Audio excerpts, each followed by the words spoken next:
Greetings everyone, this is Professor Sailesh Kumar Dubey. We are covered Unit 2 Levy and Collection of under GST. Now we are in Chapter 3, that is Unit 3 Valuation of Supply. Valuation of Supply. It is very important chapter, and in exam there is one or two questions from this. तो valuation of supply under GST start कर रहे हैं. Unit 3 है और unit 1 introduction of GST and levy and collection unit 2 के बाद unit 3 valuation of supply है. Valuation of supply under GST. Currently GST will be charge on the transaction value. Transaction value is what? The taxable value. Taxable value जिस पे tax लगता है. Taxable value जिस पर tax लगता है, tax जोड़ने के बाद इनवॉइस वैल्यू बनता है, जिसको हम लोग बिल वैल्यू भी या इनवॉइस वैल्यू बोलते हैं. जैसे 100 रुपीज़ का गुड्स है जिस पे 18% अगर टैक्स लगा है तो 18 रुपीज़ जो टैक्स लग रहा है उसको जोड़ने के बाद 118 रुपीज़ इनवॉइस वैल्यू या बिल वैल्यू हो जाएगा.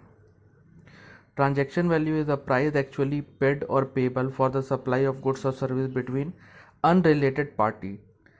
Price is the sole consideration. Unrelated party means जैसे हम लोग का रिलेशनशिप नहीं है, जैसे मेरा कंपनी या आपकी कंपनी के बीच कोई रिलेशनशिप नहीं है, एमडी और डायरेक्टर सेम नहीं है, या मेरा कोई रिलेटिव को हम गुड्स सप्लाई नहीं कर रहे. रिलेटिव को गुड्स या सर्विस सप्लाई करने से एक प्रॉब्लम क्या होता है रिलेशन होने से, कि प्राइस वेरी करता है, क्योंकि हम लोग रिलेटिव को कम प्राइस भी चार्ज कर सकते हैं और प्राइस को फ्लक्चुएट भी कर सकते हैं.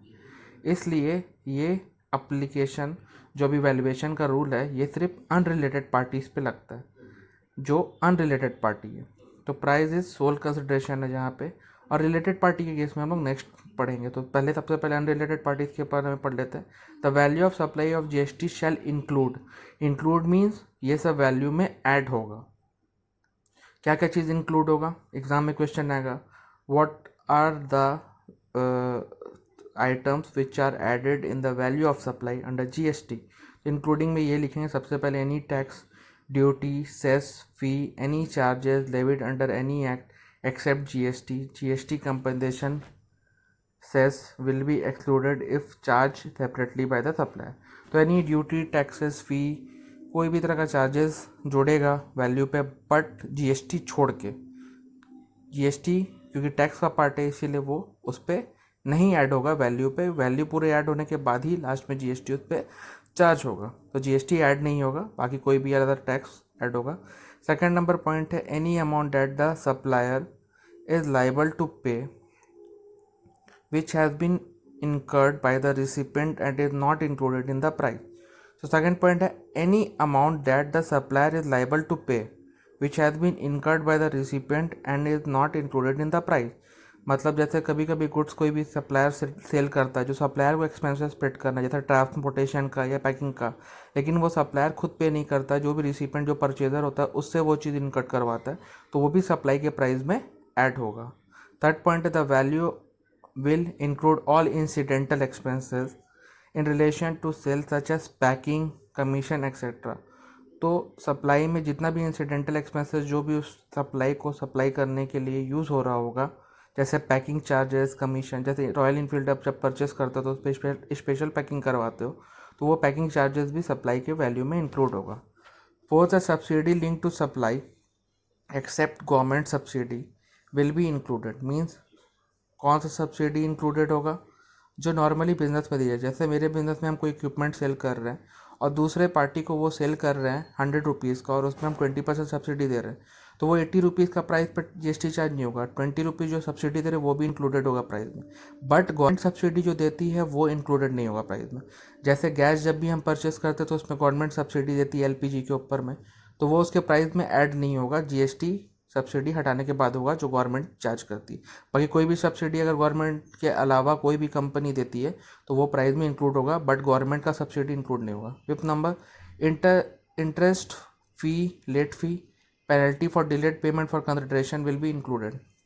तो इंटरेस्ट, लेट फी सब चीज़ इंक्लूडेड होगा पेमेंट में. एग्जाम्पल एक बार आप लोग सबको रीड करो कि कैसे एग्जाम्पल पे वैल्यूएशन होगा. रीड करो, तब तक फिफ्थ पॉइंट थोड़ा और एक्सप्लेन कर देते हैं. इंटरेस्ट, लेट फी और पेनल्टी जो डिलेड पेमेंट के ऊपर है कंसिडरेशन का, वो ऐसा है कि वो गवर्नमेंट चार्ज नहीं करती, वो नॉर्मल बिजनेस ट्रेड में होता है। जैसे आप टाइमली पेमेंट अगर नहीं करते हो सेलर को, तो सेलर आपके ऊपर इंटरेस्ट पेनल्टी चार्ज कर सकता है। या फिर आप गुड्स जब परचेस करते हो तो गुड्स एक रिटर्न पॉलिसी में आप तुरंत रिटर्न नहीं करते तो उस पर भी पेनल्टी सेलर लगा सकता है। तो ये नॉर्मल सेलर का पेनल्टी है जो सेलर परचेजर के ऊपर इम्पोज करता है। देखिए यहाँ पे एग्जांपल है value of supply under GST का। The value of supply or services supplied in the transaction value. The price is 3000 and GST 9% and 9% SGST CGST levied हो रहा है, तो 3540 उसका प्राइस हो गया। अब सप्लाई में क्या क्या इंक्लूडेड होता है वो तो हम लोग पढ़ लिए, लेकिन सप्लाई में क्या चीज़ एक्सक्लूडेड होता है। एक्सक्लूडेड मीन जो प्राइस पे नहीं होगा, अब जुड़ेगा नहीं, माइनस होगा, तो वो है डिस्काउंट। डिस्काउंट क्या बोल रहे हैं? डिस्काउंट जो हम लोग नॉर्मली कोई भी दिवाली बोनस या दिवाली डिस्काउंट या ईद डिस्काउंट या कोई भी डिस्काउंट हम लोग देते हैं, तो डिस्काउंट लेस होगा ट्रांजैक्शन वैल्यू से। Discount will be treated differently under GST. Discount given before और at time of supply will be allowed as deduction from transaction value. Discount given after supply will be allowed in only certain condition are satisfied. तो ये condition बोल रहा है part 2 में दिया हुआ है, जो कि अभी हम एक्सप्लेन कर देते हैं।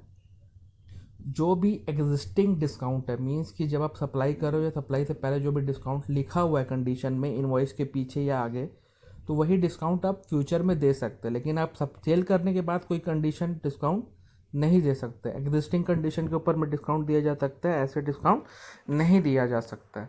नेक्स्ट टॉपिक है, तो डिस्काउंट को लेस करना है जब वो सेल या सेल के समय में दिया गया है, उसके बाद का अलाउड नहीं होगा। Valuation of supply when a transaction is not in INR, मतलब इंडियन रुपीज़ में नहीं है। When export are made the invoice में be raised by the tax payer in foreign currency. The IGST if any charge in the invoice will be converted using RBI exchange rate. The exchange rate are available on the RBI website. RBI exchange rate are to be used in the case of import too.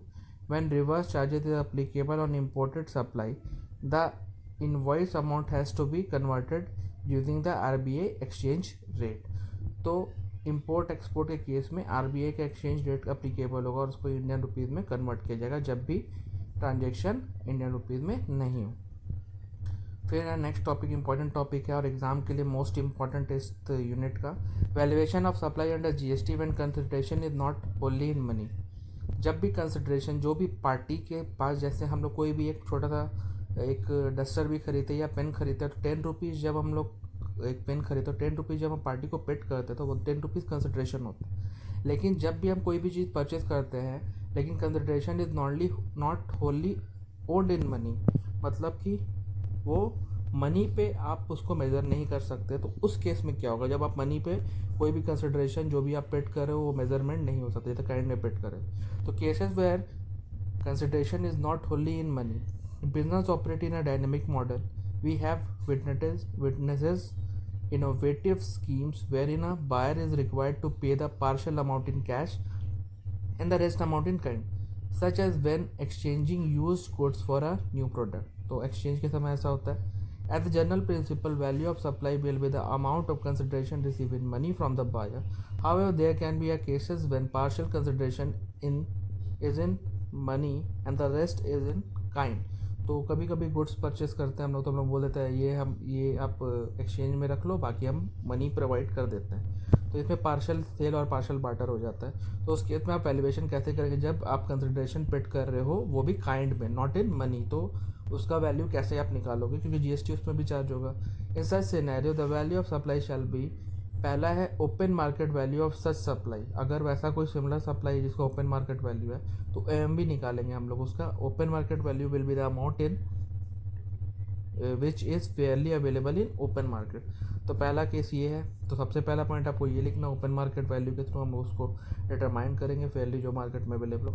Second point है, if the open market value is not available, अगर open market value available नहीं है, the value of supply will be the sum of the total of consideration in the money and any such further amount in money as is equivalent to the consideration not in money in such amount is known as the time of supply. In simple word, the monetary value of partial consideration will be added to monetary consideration to sum up to a total consideration. Means आपको जो भी kind में आप consideration पे paid कर रहे हो उसका इक्विवेलेंट वैल्यू ऑफ मनी आप ओपन मार्केट से नहीं निकाल पा रहे हो तो उसको इक्विवेलेंटली आप उस काइंड वैल्यू को प्राइस को जानोगे कि क्या उस काइंड का वैल्यू होना चाहिए, क्या कॉस्ट होना चाहिए, उसके हिसाब से आप उसको निकाल कर जोड़ोगे, जब ओपन मार्केट वैल्यू से आप डिटरमाइन नहीं कर पाते हैं। तो ये फर्स्ट पॉइंट था जहाँ पे ओपन मार्केट वैल्यू से डिटर्मिनेशन हो पा रहा था। सेकंड पॉइंट में ओपन मार्केट वैल्यू से जब डिटर्मिनेशन नहीं हो पा रहा तो आप काइंड का वैल्यू कॉस्ट निकालेंगे और उसको फिर मनी में कन्वर्ट करेंगे। थर्ड पॉइंट है, if the value is not determined under the points above, the value of supply of goods और सर्विस और both will be equivalent to that of like kind of quantity. Here the taxable person can refers to the similar good or service or both determining the value of supply। तो similar goods का भी हम लोग price, जैसे Surf Excel और Tide, तो Surf Excel अगर हम काइंड में परचेस करें तो टाइड का वैल्यू क्या होना चाहिए था, तो उस हिसाब से हम सर्फ एक्सेल का भी वैल्यू निकाल सकते हैं। तो सिमिलर प्रोडक्ट या गुड्स का भी वैल्यू हम लोग उससे इक्विवेलेंटली कंपेयर करके उसका प्राइस को काइंड से मनी में कन्वर्ट कर सकते हैं। फोर्थ पॉइंट है, if the value is not determined under all the above case clauses, the value shall be sum total of the consideration in money. Such further amount of money is equivalent to consideration not in money as determined on the basis of cost method और residual method। तो हम लोग next last method cost method होगा, जिसको residual method भी बोलते हैं, जिसमें हम लोग जो भी गुड्स सेल कर रहे हैं उसका total cost, manufacturing cost, material cost, labour cost, machine cost, जो भी कॉस्ट उसका या डायरेक्ट कॉस्ट या डायरेक्ट कॉस्ट जो भी होगा टोटल करेंगे। हर एक चीज़ का मैन्युफैक्चरिंग पे एक सर्टेन अमाउंट ऑफ कॉस्ट होता है। तो ये फोर्थ पॉइंट क्या है कि जिसका जो कॉस्ट हो जाता है, हम स्टील के का ग्लास बना रहे हैं तो वो स्टील का ग्लास का टोटल कॉस्ट में जितना भी steel raw material manufacturing cost पड़ा होगा वो टोटल उसका कॉस्ट होगा। तो फोर्थ पॉइंट भी होगा। फर्स्ट पॉइंट में OMB, सेकंड पॉइंट में नॉट OMB से जब आप डिटरमाइन करें, थर्ड पॉइंट में आपका क्या है कि आप उसका अलग सिमिलर प्रोडक्ट का वैल्यू निकालेंगे। फोर्थ पॉइंट में क्या है, कॉस्ट और रिसिटेबल मेथड के थ्रू निकालेंगे। Example, first example, where a new TV is supplied for ₹20,000 along with the exchange of old TV, and if the price of new TV without exchange is 24,000, the open market value of the new TV is 24,000। तो 20,000 का price का और exchange में वो 24,000 बिना exchange का पड़ता, तो 4,000 ओल्ड टीवी का प्राइस था और न्यू टीवी का 24,000 ही हम लोग लेंगे एक्सचेंज प्राइस डिटरमाइन करने के लिए। Where a laptop is supplied for 40,000 along with a barter of printer that is manufactured by the recipient, and the value of printer known at the time of supply is ₹4,000, but the open market value of the laptop is not known। The value of supply of laptop is 44,000। मतलब 40,000 में कोई मेरे को laptop बेच रहा है, लेकिन हम उसको 4,000 का उसके बदले में वो दे रहे हैं प्रिंटर बार्टर सिस्टम में। तो लैपटॉप का एक्चुअल वैल्यू 44,000 का था, तभी हम उसको 4,000 दे रहे हैं और मैं से 40,000 ले रहे हैं। तो ये एक्सचेंज में हम काइंड में फिर वैल्यू निकालेंगे। तो यहाँ पे दो एग्जाम्पल है और दोनों एग्जाम्पल में जो भी हम प्राइस सामने लोग को पेड कर रहे हैं और सामने काइंड भी उसको दे रहे हैं। फर्स्ट केस में 20,000 का प्राइस और 4,000 का काइंड में दे रहे हैं ओल्ड टीवी, और नेक्स्ट केस में क्या हो रहा है, नेक्स्ट केस में हम लोग 40,000 के लैपटॉप के लिए 4,000 का प्रिंटर साथ में उसको दे रहे हैं। तो 44,000 का लैपटॉप खरीदने के लिए 4,000 अगर हम काइंड में दे रहे हैं तो 40,000 का मेरे को लैपटॉप पड़ा, लेकिन एक्चुअल में लैपटॉप का प्राइस क्या है 44,000, और फर्स्ट केस में 24,000 है टीवी का प्राइस। तो ये केस था। तो लास्टली क्या है, यूनिट 3 जो है वो वैल्यूएशन के ऊपर डिपेंड करता है। तो जब अनरिलेटेड पार्टी का वैल्यूएशन होगा तो इंक्लूड और लेस डिस्काउंट करेंगे, और जब consideration not only in money होगा तो हम लोग इसको 4 मेथड से निकालने की कोशिश करेंगे, जिसमें डिफरेंट टाइप का मेथड था। Thank you.